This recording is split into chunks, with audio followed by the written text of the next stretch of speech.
Hey guys, second day in a row.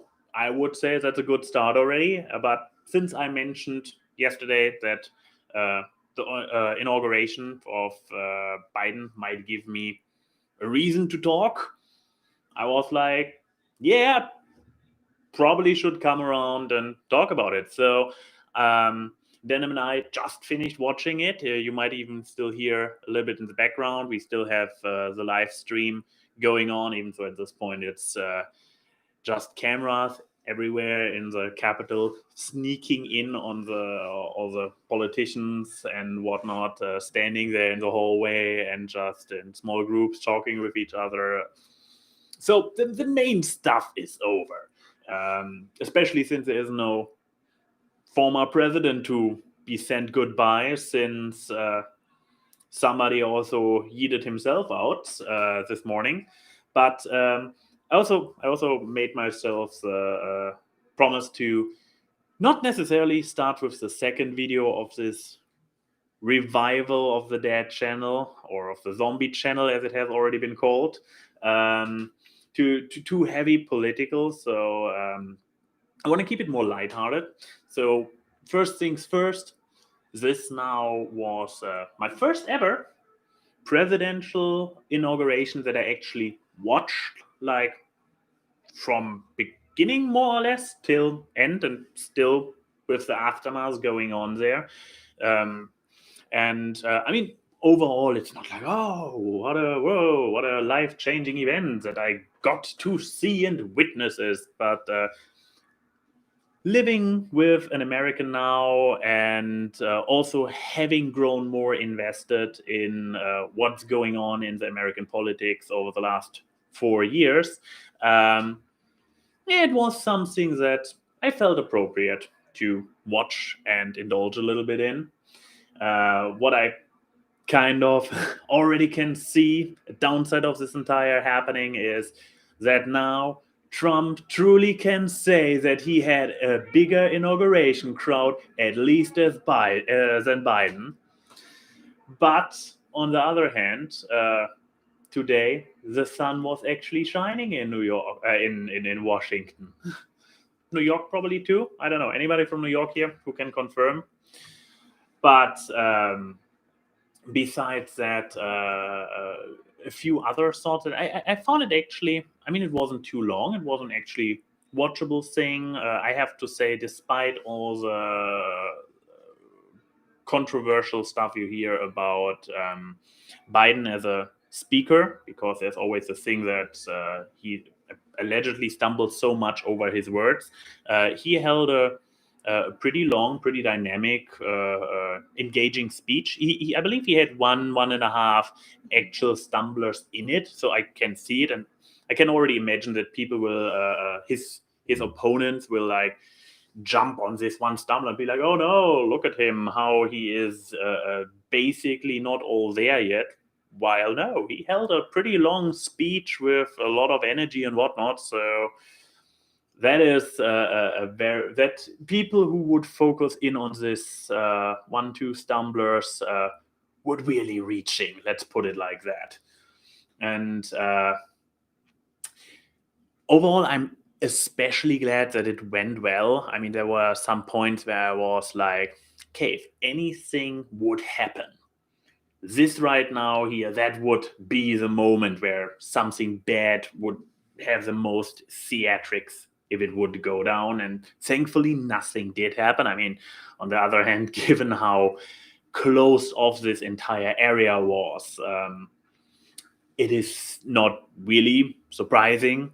Obviously, I mean, that would have been an impressive feat if somebody managed to pull something off with all the vetting, the military, the police force, all around. So thank goodness everything went well. Nothing bad went down. And yeah, I'm just checking over there because I took some notes to have it at least a little bit focused and structured, what I wanted to say. One last thought that came up, that, yeah, so... Oh, and now the announcer is back on the live stream. But one fun observation Denim and I made was like, so there were like 3 more or less exclusively Christian themed prayers throughout the inauguration, which overall was maybe half an hour. I don't know, I have a bad sensation of time. But in this span, we had like 3 prayers very directly, in part, directed to the Christian God. So it was just like, yeah, we really don't want to hear anybody say anything about oppressed Christians in America ever again, because just point to this inauguration, be like, you really aren't.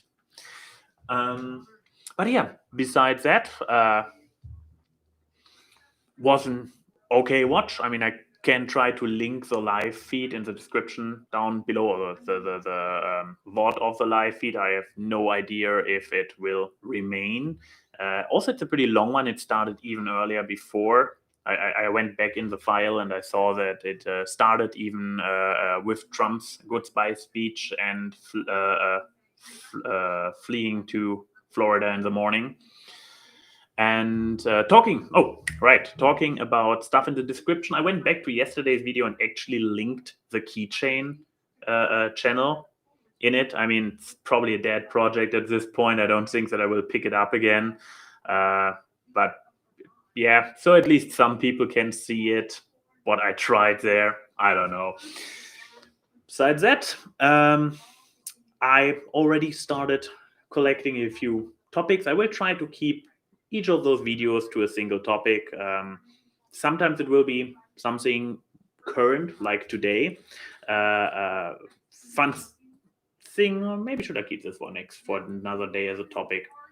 Now I started talking about it. Fun. The thing that I actually considered for probably a few months at this point was to turn this channel into to have a series on this channel where I more or less directly respond to the Philip DeFranco show, like going through each topic he has each day and giving because he's always like, I am looking forward to hearing from you about it. And so I was like, yeah, let's take this man by his word and actually give a response to every story he has. But what kept me from it was the idea of the effort I have to put into it. Like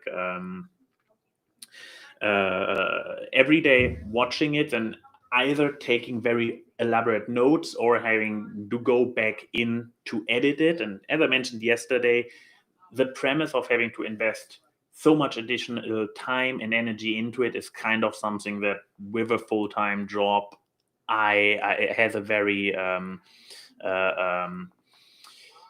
disencouraging effect on me. And so yeah, this is why this never happened. But I was trying to build up to going forward, I can see that if there is that I will more often than not pick up a story from, for example, Philip DeFranco and reply to it directly while it's still current.